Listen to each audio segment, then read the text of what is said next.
welcome to Ignite with Mwangala. With me, Mwangala Chakalashi Santos. Now remember, the aim of the show is to bring you real people with real stories that are meant to leave a lasting and positive impact on your lives. Our guest for this show is the first Zambian trained at degree level in real estate management. He is the executive chairperson and the principal consultant of CMM Property Group, Mr. Christopher Mulenga. Mr. Mulenga, welcome to Ignite with Mwangala. Thank you very much, Mwangala. I'm so happy to finally have you on this show. I know you should have come some time back, but I think this is the right time. I think so too. Let's talk about Christopher Mulenga. Take us back to the days when you started, or rather take us back to your early days. What was that like for you? Well, my early days, I think let me start off with my family. I'm the third born son. I'm the eldest son, but third born in a family of 5. My father is late now, Mr. Safeli Mulenga. He used to be an educationist. My mother, Magdalene Lombe Yvonne Mulenga, also an educationist. In fact, her last job was that of curriculum development expert. She's retired. She's still alive. So I grew up, I was born in Chalimbana. My father was a teacher at Chalimbana Teacher Training College. I was born in 1958. So my early days were there.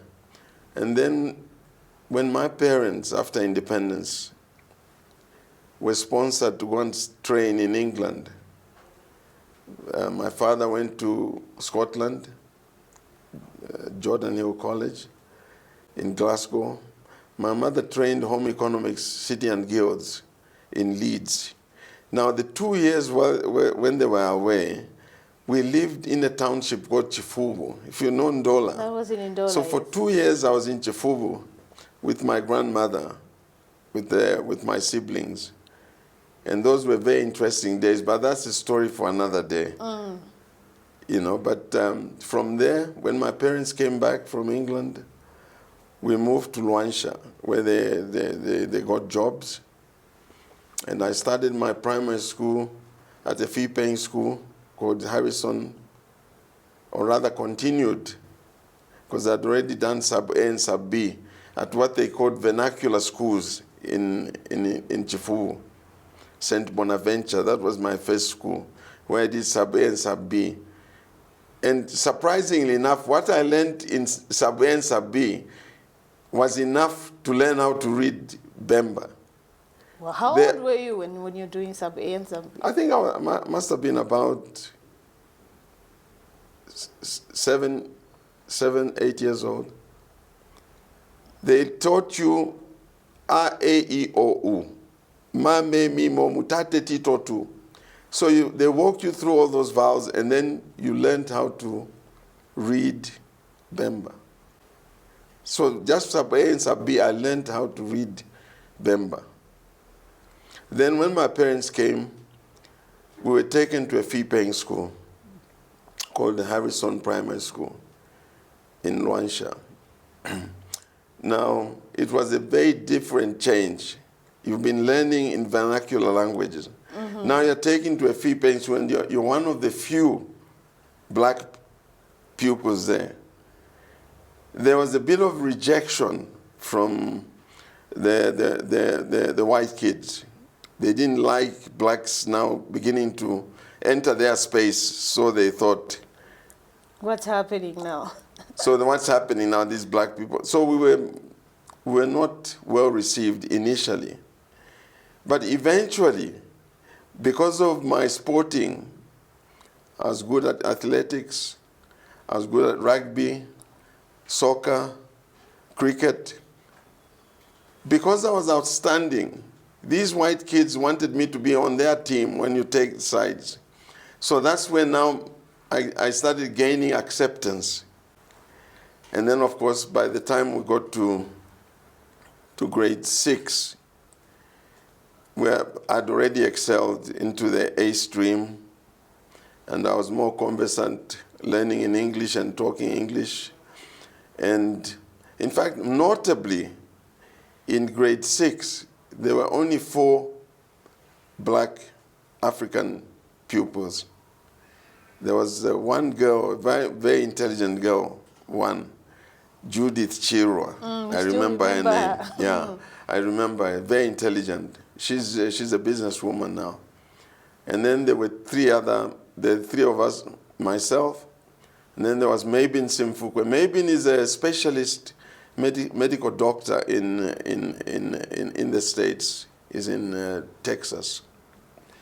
And then Richard Nkata is a principal at school in Chilabombwe, a private school. So we were in the A stream. We ended up becoming the first few prefects, African prefects. So from there, my parents got transferred, my father got transferred to Lusaka. So I came for my later part of the grade 7. I finished grade 7 at Woodlands. From there, I got selected to go to David Kaunda Secondary Technical School. Now, the interesting thing is my father had studied at Hodgson Technical College with the same premises. So before I started for my grade 7, he took me and my brother to the school, and he told me and my brother, this is a school I want you to come to for your Form 1. But the special thing about the school, you could not apply to go there. You had to be selected by outstanding scores. It was on merit. It was on merit. So, fortunate enough, I studied hard. I got selected and went to David Kaunda. I eventually became vice school captain there. My brother also got selected. He went to David Kaunda. And even he became vice school captain. In fact, he's my partner in the business now. I'll talk about him later. And from there, I managed to get a Division 1 at Cambridge O-levels. That time I was sitting for Cambridge General Certificate of Education examinations from the set in the UK. I got a Division 1.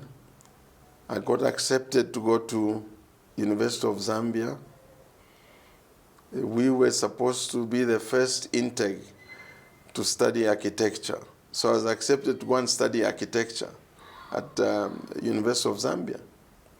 Now, somewhere along the way, before that course started, I saw an advert in the newspaper. There were 2 Commonwealth scholarships being advertised for pupils to go for interviews and to be selected to go and study at the University of Nigeria. Now, out of interest, I just applied and I got invited for the interview. Now, before the interview, I didn't know what this degree, Bachelor of Science degree in Estate Management was all about. So before going for the interview, I went to this encyclopedia at my mom's house. This encyclopedia is still there. So I picked the encyclopedia, looked up what estate management was all about. Oh, it's about land and buildings. Then I knew I was ready for the interview. So I went for the interview. The first question they asked me, there was an expatriate gentleman, a European gentleman on the panel. The first question they asked, what do you understand by the term estate management? And my answer was simply, this estate management has something to do with land and buildings. That's all you could remember. That was all that was required. That gentleman exclaimed, he said, finally, we have somebody who knows what this thing is all about. Then I knew I was selected. And when the results came out, I was selected. But then I turned them down. I told them I've been selected to go to the University of Zambia, and that's my preferred course of study was architecture. So I turned them down. University of Zambia opened. I went to the University of Zambia. We got our jackpot. You know, the bursary, they paid us. They set up, those days, I don't know if they do it now, they used to hold freshman's ball. They would hire a band. In that year, they hired a band from Kitwe called Peace. So they did a concert at the Goma Lakes. When it was time to register for architecture, they failed to find lecturers. So now I was in a dilemma. Architecture wasn't going to start. Then they started suggesting things like, oh, you could do a degree in engineering. I said, no, I don't want to be an engineer. Then they said, you could do a plain Bachelor of Science degree if you want, non-quota. I said, no. Where would that take me? Then they suggested, okay, why don't you do town planning? So the town planning was near to environmental studies. So I opted for town planning. So I start lectures, bought the books, started lectures. So one day I'm going to my room in what we call the ruins. You know, the old hostels were called the ruins. President 1, room 17 was my room. So I go to my pigeonhole where we gave you mail. I find there's a letter in my pigeonhole. It's from the bursaries committee. Mr. Mulenga, report to the bursary committee urgently. So I went there. You know the news they had for me, Mwangala? They told me that, look, they were requesting me to reconsider my decision and go take up that Commonwealth scholarship and study estate management, which is a real estate degree, and become the first Zambian to be trained at degree level. In Nigeria? To be in Nigeria. Now, as I told them, I said, look, to make up my decision, I need to check with my father. So I went to my father. I said, what I'm doing at the University of Zambia, I'm not in this opportunity I've been selected for this Commonwealth scholarship. I think it's a better option. But I have to study in Nigeria. Then my father asked me, which part of Nigeria are you going to? I said, I'm going to Anambra State, which is the former Biafra amongst the Igbos.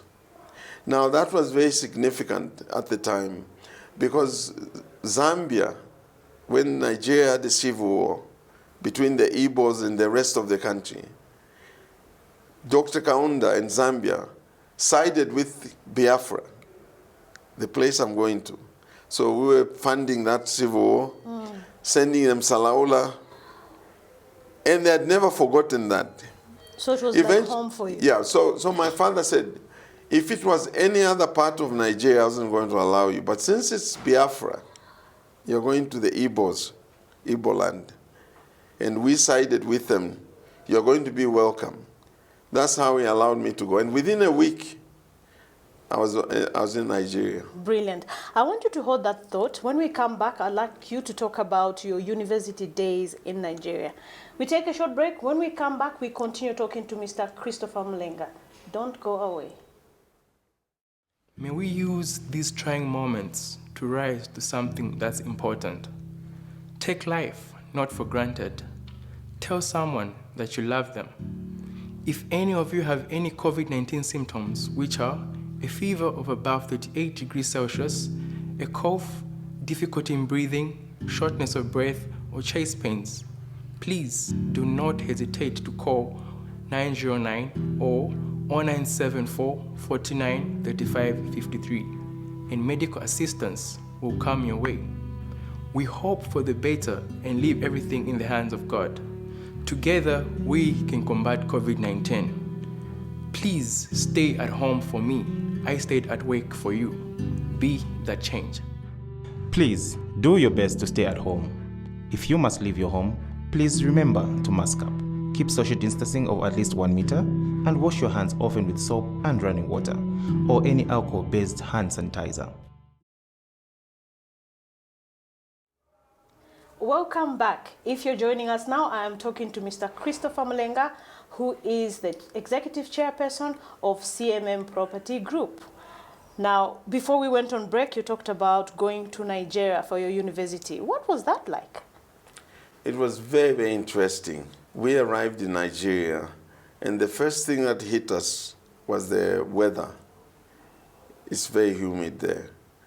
And the people at the embassy received us well, and they put us on a coach to go to Enugu. Lagos to Enugu was about 6 hours or so drive. And it was very, very interesting. We reached a town called Onitsha. Then we're now very hungry. And at Onitsha, the coach stopped for us to take some food. There were hawkers selling food. The first one who came, they were selling snail. So we can't eat snail. There was two of us. Matthew Chilinda was the other Zambian I went to school with in Nigeria. He said, we can't eat snail. We don't eat snails. So then a lady came with sausage rolls. They said, let's buy the sausage rolls. So we bought 2 packets, one for myself, one for Matthew. He bought for himself as well. Just as the bus was starting off, we found out that bread roll had a sausage roll, had a meatball this side and a meatball this side. In the middle, there was no sausage roll. So you can imagine you take a bite and then you find it just bread. And then we look at the person just waving at us. We knew it had been had. They put the first one on us. That was welcoming you in Nigeria. Welcome to Nigeria. You have to be careful. Very interesting place. So anyway, we arrived at the university. We were very well received. It turned out it was the top Igbo university, the only top Igbo university. All Igbos don't want to go to any other university except that one. So we were relatively younger than the others because the others would attempt 4 or 5 times until they get in. They don't want to go to another university. There are many universities in Nigeria, University of Lagos, Ahmadu Bello, and so on, Port Harcourt. But the Igbos just want to get into that because once you get a degree from the University of Nigeria, Nsukka, then we belong to it's like the Harvard, if you know the equivalent of those Ivy League schools in America. It's like it's a Harvard of university in Nigeria. In fact, the late Chinua Achebe, we found him there. He was a research fellow at the main campus in the English department. You know the gentleman who wrote books like Things Fall Apart, No Longer at Ease. Yeah, we found him there. And it was a very good university. Now, the problem started. We never received our money on time from the Commonwealth. It was a very lavish scholarship, but the money we never received on time. We would go to the bursar to find out if the money has come. The bursar would say, your money hasn't come. We would write to the Commonwealth. They said, we've sent the money. We go to the bursar, the money hasn't come. So now we started a hand-to-mouth arrangement. Our money finished. We went to our head of department, Professor Ome, because he was proud that his department was now becoming international, attracting international students. He loaned us some money to keep us going. It was only at the end of the year, can you imagine the whole year we struggled. That's when the bursar said, your money is in. You know what he had done? He took our scholarship money. It was $5,000 for me, $5,000 for Matthew, $10,000. He took that money and was trading with it. He was doing business with our money. So at the end of the year, that's when he gave us the money. And when was this $5,000? Sounds like a lot of money. It was a lot of money. Then. We were driving, we had cars, we We had our holidays we were spending in the UK. In fact, we went to the UK that summer 78. We went straight to the Commonwealth and told them, don't ever send our scholarship money to that university. Send to the embassy in Lagos. So that's when they said, that's what they did the following year. Now the interesting thing is the bursar, he's waiting for our money so that he can do what he did previously. Yeah. The money is not coming. Meanwhile, we had already collected the money from the embassy because the Commonwealth were sending it on time. Then the bursar summons us. These people haven't sent the money. You must write to them. Then we play him as well. But you know they send the money at the end of the year. Yeah. That's what we told him. Expect it at It's the end of the normal. year. They'll send at the end. No, it's not acceptable. I said, no, it is acceptable. That's how they do it. He was disgusted with us. We played him. And eventually you got to finding out that that money will never pass through there. Yeah. So that's how we settled down there. Now let's talk about CMM, a company that has now been in existence for 35 years. How has that journey been for you? Very interesting again. You know, when we came back, okay, before coming back to Zambia, one of the lecturers had told me, when you graduate, I'll make you an offer to work for my company, an offer which you won't refuse. I said, we'll see about that. And true to his word, he gave me an offer that was irresistible. He offered me a job as an expatriate on expatriate condition to be paid in hard currency. He offered me a company car, a brand new 504 air-conditioned vehicle, because like we in Zambia were assembling Fiats, they were assembling 504s, Peugeots. But then I said, the obedient son I was, I said to him, I said, look, let me just check with my mother, because I used to exchange a lot of letters with my mother. Let me check with my mother if I can take up this job. So I write to my mother and tell her that I've been offered this job. It's a 2-year contract. After I get my gratuity, I'll come home. But that wasn't the plan. The plan with all my friends, we had planned that when we graduate, we'll go to America. How old were you? This was just about 21, thereabout, when I graduated. So we had planned with all my friends, my Nigerian friends, we'll go and hustle it out in America. Africa is not ready for business. Because that time there were socialist policies, there were civil wars, there were liberation struggles. Business at the time in 1981 when I graduated wasn't really happening. So, but I never told my mother that after that contract, that was going to be my gratuity was going to be seed money to take me to America. I just simply told her, I'll just do this 2-year contract and come home. My mother sent me a 1-sentence letter. Dear son, you are not taking up that job and you are coming home now.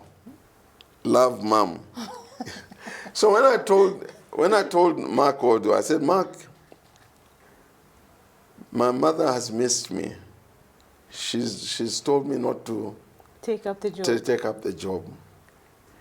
Then Mark Odo reacts. Obviously, he's disappointed. He wanted me to work for his company.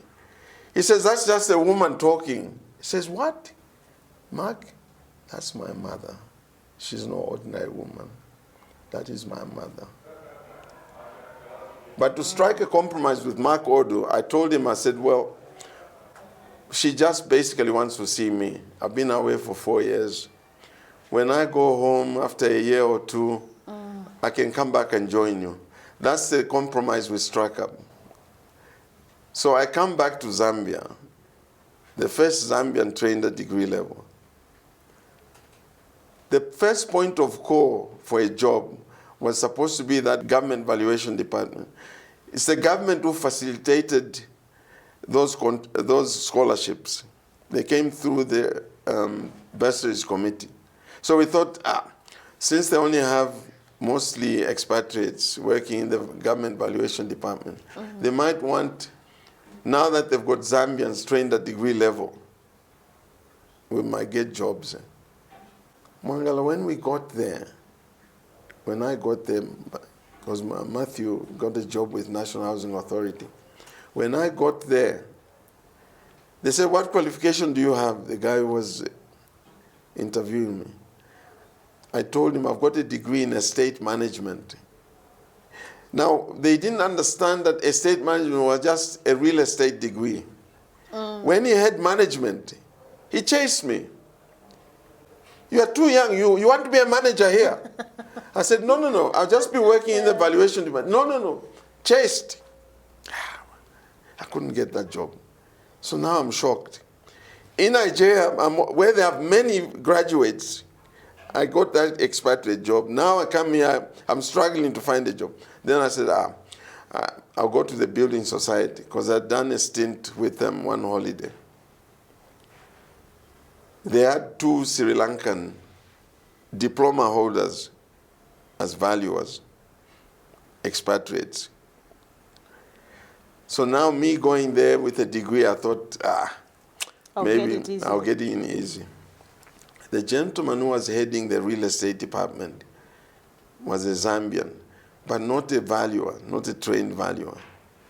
He was a quantity surveyor.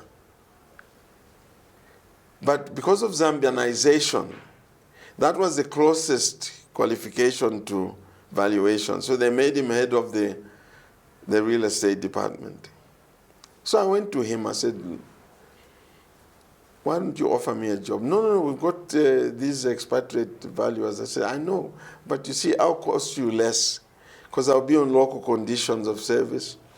And those are diploma holders, I've got a degree. You know what he told me? These are so experienced, we can't let them go. Again, I couldn't get a job there. For the second time? Second time. I said, what's going on here? Can you imagine the first graduate in this field? Then I went to see Mr. S.P. Mulenga, Mr. Sunny Paul Mulenga. He was the first Zambian to qualify as a valuer. He had one of these British professional diplomas. And he had been president of the Surveyors Institute of Zambia. I merely went to find out my eligibility to join the professional body, the Surveyors Institute of Zambia. So I got to his office. He had a 3-room office in Electra House. Then the secretary ushered me into his office. Then he asked me, what qualification do you have? I said, I've got a Bachelor of Science degree in estate management. His response was, you are lying. Nobody in this country has that qualification. I said, well, we're the first ones. In fact, there's 2 of us. One of my friends is Matthew Chilinda, and Matthew Chilinda and I are the first Zambians trained at degree level in this field. Then he asked me, do you have any proof? I had my statement of result, because my degree certificate hadn't come out then. I showed him. He read through, can you start working for me tomorrow? I said, finally, I found somebody who knows the qualification I have. That's how I started working the following day for SP Mulenga Associates. And that gentleman, hats off to him. He knew exactly what my qualification was, and he gave me the opportunity to fit into his practice. And he made sure that wherever I went, I never ran out of cards. And my cards were showing clearly that I had a degree, because he also wanted to show people that he was now employing university graduates. So we're both benefiting. I'm being marketed, he's marketing his business. Yeah. So we grew the company. The company grew so rapidly became the biggest practice. But the sad thing for me, the turning point, remember, I'm only here to stay for a year or two, then I'll go to America to join my Nigerian friends. They're still there. I see them when I go there. Some are millionaires in US dollars. Some are well off because, I mean, we've been working for 40 years. So obviously. Long time. So long time. So anyway, this gentleman gave me the opportunity to market his practice. Even the expansion, he allowed me to employ people, to hold interviews, employ people. Even when there was an opening, I suggested to him, with that company, we didn't have an office in Livingston.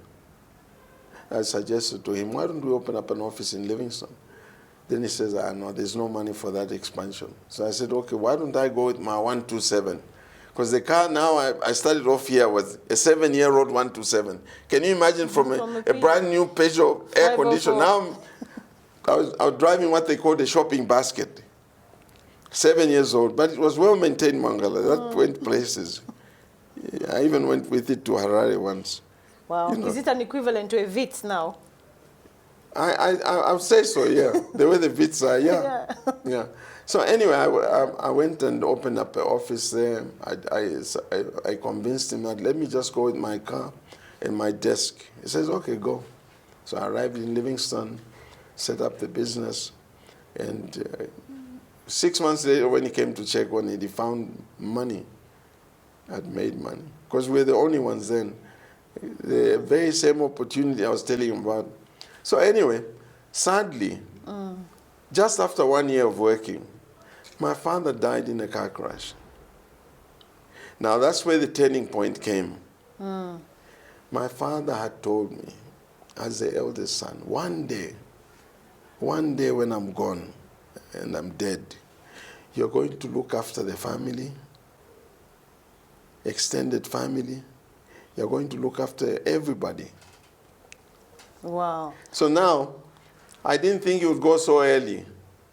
That was being inculcated in me over the years. You were being prepared for that time. So when now, I want you to hold that thought, Mr. Mulenga. When we come back, you've talked about family. So when we come back, I would like you to talk about family. I know we've not talked about CMM, how that journey has been, where you are now. So when we come back, we talk about family and how CMM company has been for the last 35 years.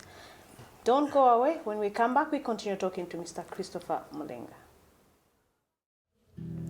As frontliners in the battlefield, we choose to rise above COVID-19. Yes, we choose to fight and to rise above discrimination and not to succumb to fear. We are now alert, and together as one, we are ready to raise our strides of hope. Death might be knocking at the front door, but no mountain is too high, no river too wide, no storm too fierce. Our pain will strengthen us. Fear will drive our faith. Tiende pamozi na mtima umozi. Atwende antomwe amoyo omwe. I stayed at work for you. Stay at home for me and be safe. Be that change. Please do your best to stay at home. If you must leave your home, please remember to mask up. Keep social distancing of at least 1 meter and wash your hands often with soap and running water or any alcohol-based hand sanitizer.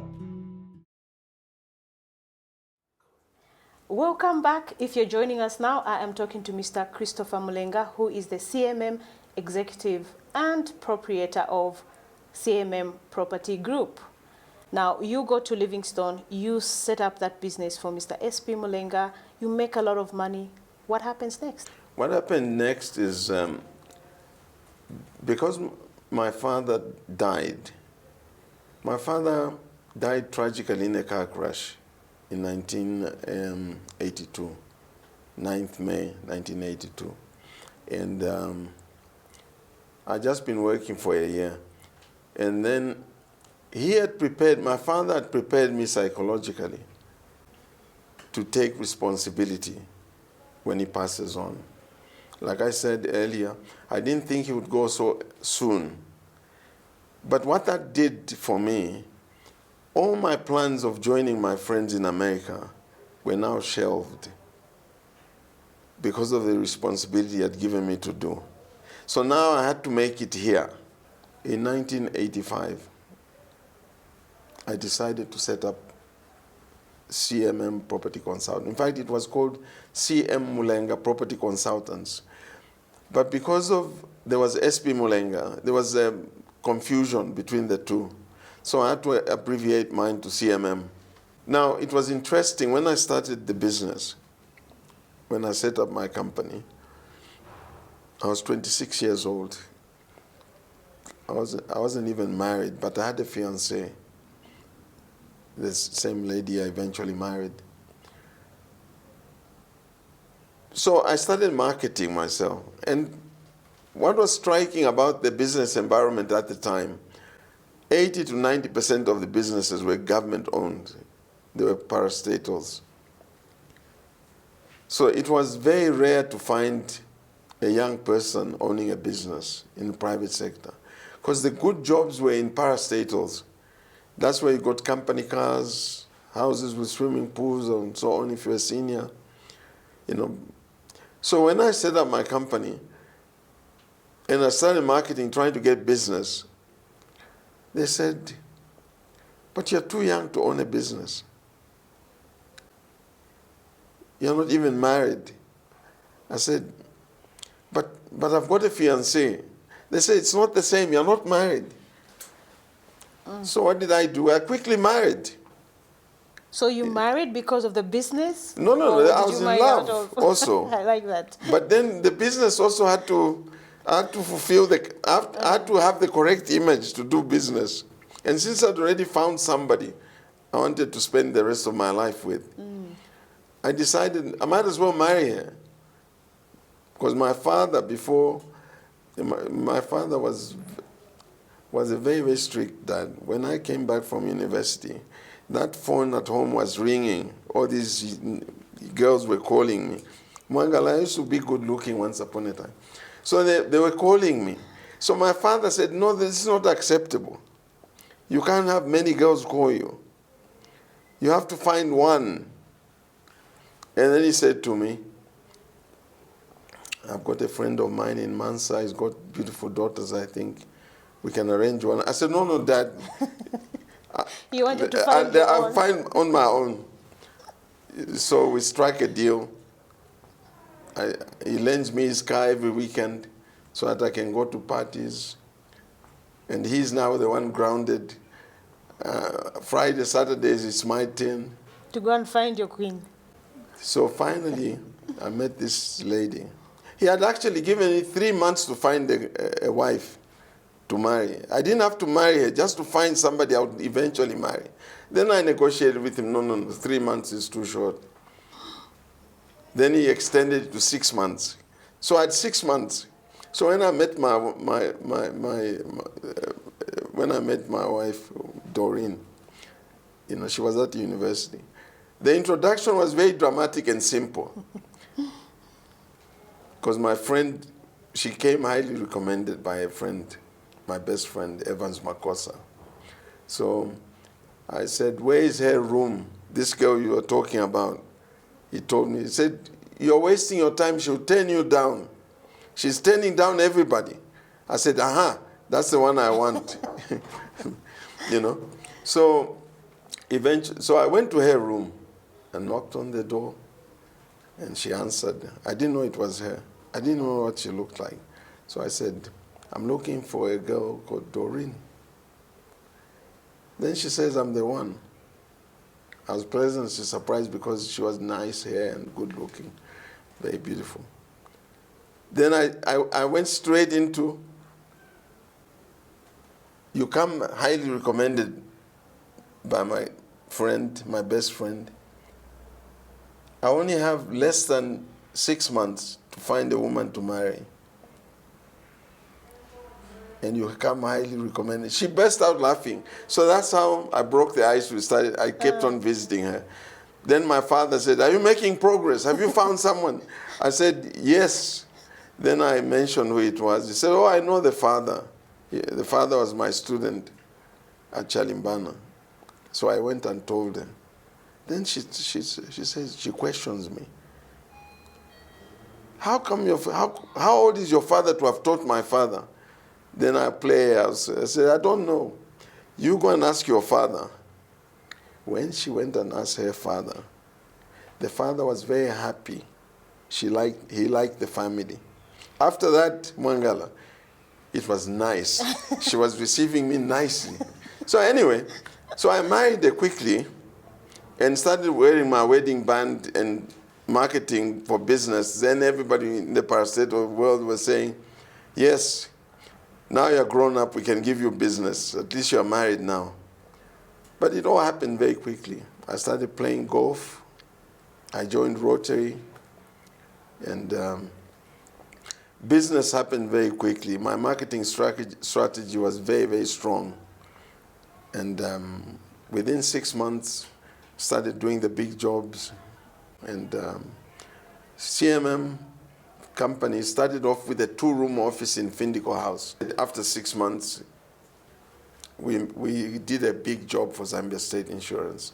Yes, so things happen. We've had a very good run of business, and we've been supported very, very well by the clientele.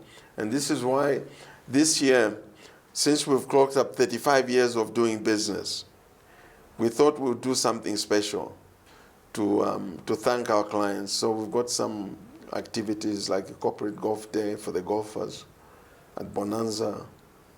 And then we also have a dinner next month for the non-golfers, you know, to thank them. So we've had, the business has been very, very good. Beautiful. Now let's talk about former, in fact, he's the late president of Zimbabwe. He happens to be your godfather. How did you meet? We like to call him Uncle Bob. Yeah, very interesting. When my father was teaching at Chalimbana Teachers Training College, President Mugabe, then he wasn't a politician, he was a teacher. He came to teach for a contract there. Now, he and my father became best of friends. So when I was born in 22nd January 1958, because Mr. Robert Gabriel Mugabe was my dad's best friend, he stood before me he became my godfather for baptism. So my baptism certificate says, for my godfather, Robert Gabriel Mugabe. You know, as Catholics, everything is documented from my Holy Communion, 2 years. Baptism certificate, confirmation. I have all those certificates. I'm a staunch Catholic. So anyway, so was he. So after many years, when I graduated, grew up, my father used to tell me, your godfather is Mugabe. Now my father used to work for the Ministry of Education. When Mugabe in 1980 was being inaugurated as the Prime Minister, head of state of Zimbabwe after the liberation struggle, he invited my father. You know, but my father didn't go for that inauguration because he was intimidated to be on the same podium with Kenneth Kaunda, with our founding president. So he didn't go. He says, no, comrade, I'm very junior. I'm just an inspector of schools. I can't be on the same podium with my president. So he declined. But then I told my father, I said, look, I'm from the private sector. If he ever invites me, I'll go running. Did he ever invite you? He did. He did. Did you go running? What happened? I went driving. What happened is there's an ambassador who came, a Zimbabwean ambassador to Zambia, High Commissioner. So I bumped into him at the golf club. So talking to him, I said, oh, by the way, do you know your president is my baptism parent? Then he asked me, he said, have you got proof to that? I said, yes, I've got my baptism certificate. Then he asked me to go and see him the following day. I went to his office. I showed him the baptism certificate. Then he asked me, he said, have you ever visited him? I said, no. I mean, how do you just go and visit the president? He says, no, you have to write to him. write to him, and I'll make sure I put your letter in diplomatic bag. He'll receive it, and knowing him, he'll reply to you and invite you. So I wrote a letter, a very simple letter. I just said, Dear Godfather, it would surely be a dream come true if I could visit you even only once. Your godson. I signed off. Exactly 10 days, the reply came from Zimbabwe, from State House, inviting me to visit him. When the day came, Mwangala, I jumped into my Mercedes, sped to Harare, checked into Miko's hotel, called the president's private secretary, Mr. Matondo, he's retired now. I said, I have an appointment to see the president. Then he asked me, who are you? I said, I'm his godson. You see, what had happened is he went and told the president. The president said, yes, that's my godson. I want to see him now. So Mr. Matondo now says, Christopher, you have to get yourself here as quickly as possible. So, okay, let me just bath quickly. So I bathed quickly and put on my best suit, which I'd arranged for the day, jumped into my Mercedes, arrived at State House. They ushered me into, in fact, this little album was the president's press unit. They took photos. So that was me signing the visitors' books, taking photos. That's me waiting for him. Then when he came out, you've seen the smile on his face. Oh, yes. He was so happy to see me, and I think he saw some features of his late friend, my dad, in me. So he was so happy to. Mwangala, we spent an hour and a half chatting. He wanted to know what I've done with the family. Now that was the easiest of questions for me to tackle. And when I told him what I've done, I sent my brother to study in England, my nephew in the States, my mother retired, she didn't have to work anymore since I was successful. He even went and so he told me, Christopher, you can come to Zimbabwe and do any business you want. Do you understand? Beautiful. Now, what is that one thing that Zambians don't know about you? One thing that most people don't know is who prepared me for business. Really, who prepared me for business? It was my grandmother. What had happened is when I was born, my maternal grandfather approached my father and requested that I be named after him, so that when he passes on, I should assume his identity. You know what they say, ukupianika. We have that as members. My father obliged, so I was named after my maternal grandfather. Now, when I was 8 years old, my grandfather had been farming we were living in Chifuvu, that time my parents were away, but he had been farming somewhere in Mpongwe. He had some land. So he used to enjoy his drink. So coming from his drinking spree, some people ambushed him and murdered him. I don't know why. So that was a turning point now for me. The rituals now started. They held they bought me brand new clothing. I was 8 years old. And I had to undergo this ceremony. The whole family came for this feast. And everybody was now celebrating the coming back of my grandfather in me. So now when that happened, everybody was now addressing me as him. Now the significance of what I'm about to tell you is that my grandmother, who was a businesswoman, she used to have a market store in Chifuvu, a very successful grocery store, and that's where she got the income to look after us when my parents were away. She called it Chipata Grocery because of Chimbuya. And we used to take turns in manning the store. My sisters would do it, I would do it with my uncle, we all paired up. And whoever had the highest turnover got rewarded in money form. And we wanted, my uncle and I in our shift, we wanted that. We'd be begging people to buy from the shop. But what happened is, the moment I assumed that role, my grandmother started paying me more attention, because now that her husband has come back. So I was given preferential treatment compared to all the grandchildren, because now I was special. So she would sit me down and tell me, my grandson, I don't want you to grow up and become nobody. I want you to grow up and become somebody. But the most significant thing she told me, my grandson, if you ever want a lot of money to come your way, you must never be stingy with it. You must give it. Then you'll see how money will come to you. In Mangala, over the past 35 years of running this business, I've been generous.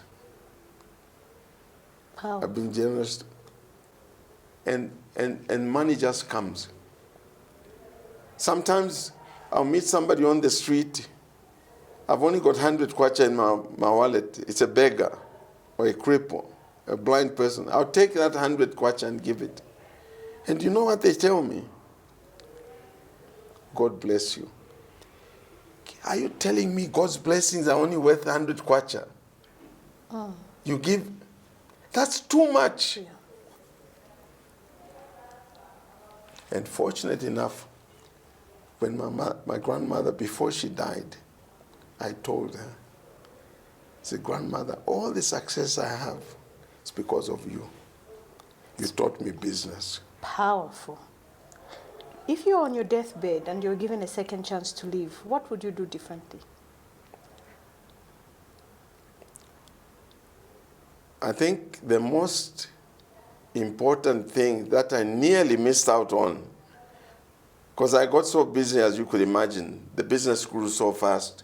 One thing anybody should do is make a lot of time for your children. I tried the best I could do, bearing in mind how I used to travel internationally, nationally. But my wife always made sure that every holiday we had to go away somewhere. Family is the most important. And for me, my father told me, it's not only your nuclear family, it's also extended family. And I tried the best I could. Some of my family members, my extended family members, I would pay school fees for Matero boys, Evelyn Horn, where they were going. I'd even forgotten about them. Then when we were at the funeral, one of them is drunk. Oh, CM, you remember you paid for my education at Matero boys and Evelyn Horn when I was doing my accountancy degree, diploma. I'd even forgotten. So that was what my life was characterized like.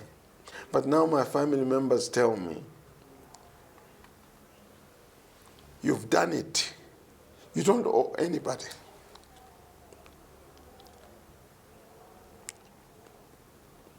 I get emotional.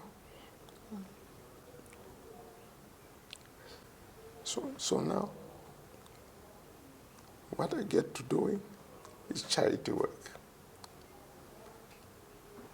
So the business that I'm doing now, a substantial amount of it is for charity work. So that's the phase I'm in.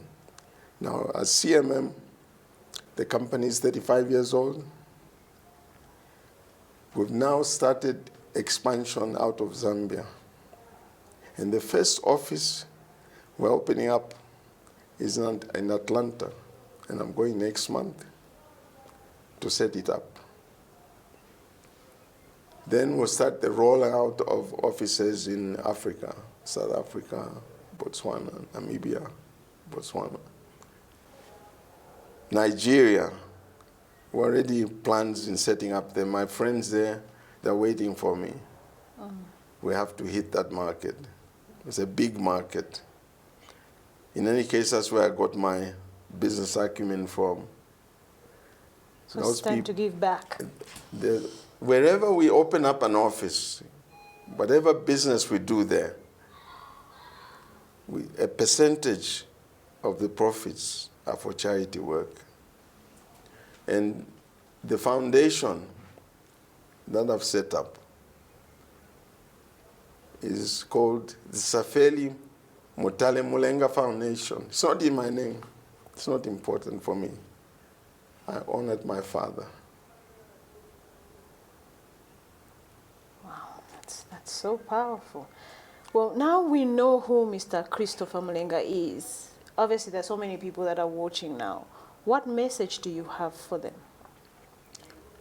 The message I have for Zambians is that we have a beautiful country. We have to develop it. Somebody was telling me that since you finished paying all your school fees for your kids and everybody, you don't have anything, why don't you retire? I can't do that. Because now that I have what it takes, the experience, the resources, the ability to set up businesses, that's what Africa needs. That's what Zambia needs. The biggest problem we have in Africa, and Zambia is not an exception, is that there are fewer job prospects. We're churning out more graduates. You'll be surprised to know there are some people with master's degrees, they can't find a job. So now if a guy like me say, okay, I'm satisfied with what I've done, my investment and so on, I sit back, I'm not adding on to value. I'm not adding value to the country. If I continue setting up companies, like I've started doing now, I'm creating jobs, I'm paying tax to the government, adding on to the GDP of the country. That's what Zambians have to start thinking about, entrepreneurship. And thankfully, now you don't have to be quizzed the way I was quizzed. You're too young to own a business. Nowadays, even young people who are not married can own a business. Nobody's going to quiz them. We don't have that socialist system anymore. It's capitalist. And fortunately enough, the government is now championing the drive for entrepreneurship. Almost any degree course now, any course, they are adding on subjects of entrepreneurship. Because that's what it's all about. People must be business-minded. The government will never create enough jobs to employ anybody. But people must learn to understand that the shortest time possible, if they have the ability, they must set up businesses. When God blesses you with the ability to make money, make good use of that opportunity. Help others. So my message to Zambians, fellow Zambians, that we must help others, especially the underprivileged. And all those people who are successful financially, that money is nothing if you don't do charity work, if you don't help others with it. There's nothing you're achieving. How many cars can you buy? How many houses can you buy? That's not what it's all about. It's about giving. There's power in giving. That's so powerful. Thank you so much for talking to Ignite with Mwangala, and I hope to have you back again because I know there's so much that we can learn from you. Thank you very much, Mwangala. So there you have it. When God blesses you with the ability to make the money, make a lot of it and be able to help others. This has been Mwangala Chakalashi Santos. Join me for yet another exciting episode of Ignite with Mwangala.